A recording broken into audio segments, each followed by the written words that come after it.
આપણા ગુજરાત રાજ્યમાં આજે તમને શહેર અને ગામડે મેલડી માતાના નાના મોટા સ્થાન જોવા મળી જશે, જેમાંનું એક મેલડી ધામ એટલે વલાસન ગામ.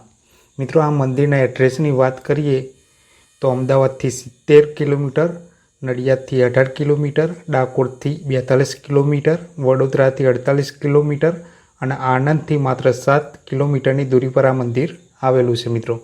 મિત્રો, આના ઇતિહાસની વાત કરીએ તો આજથી 200 વર્ષ પહેલાં એક ગામથી બીજે ગામ પોતાના પેટ ભરતા વણઝારા જ્ઞાતિના લોકો વનવગડા જેવા લાગતા વલાસન ગામમાં એક કેળાના ઝાડ પાસે રાત્રે રોકાણ કર્યું હતું. વણઝારા જ્ઞાતિના લોકો મેલડી માતાને ખૂબ માનતા અને તે લોકો મેલડી માતાની ખૂબ પૂજા અર્ચના કરતા. તે સમયે ગામ ફરતા એટલે તેઓ માતાજીની પગની પાવડીઓ પોતાની પાસે રાખતા હતા.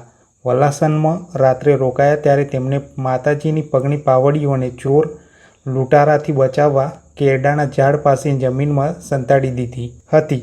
જે બાદ વણઝારા લોકો રાતનું ભોજન કરી કેળાના ઝાડ પાસે સૂઈ ગયા હતા અને સવાર થઈ અને બધા લોકો માતાજીની પાવડીઓ સાથે લીધા વગર વલાસનથી બીજે ગામ જવા નીકળી પડ્યા હતા. પણ થોડે દૂર જતાં વણઝારા લોકોને યાદ આવ્યું કે તેઓ કેળાના ઝાડ નીચે સંતાડેલી માતાજીની પાવડીઓ સાથે લેવાનું ભૂલી ગયા છે.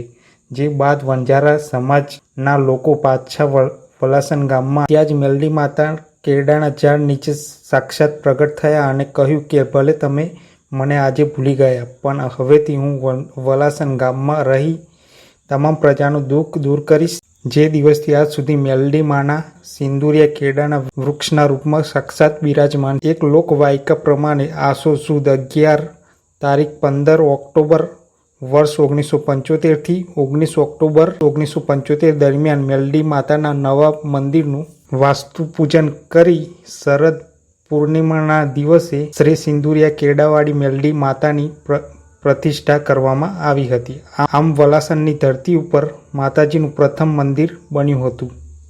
આમ વલાસનની સિંદુરિયા કેળાવાળી મેલડી માતા સાથે અનેરો ઇતિહાસ જોડાયેલો છે.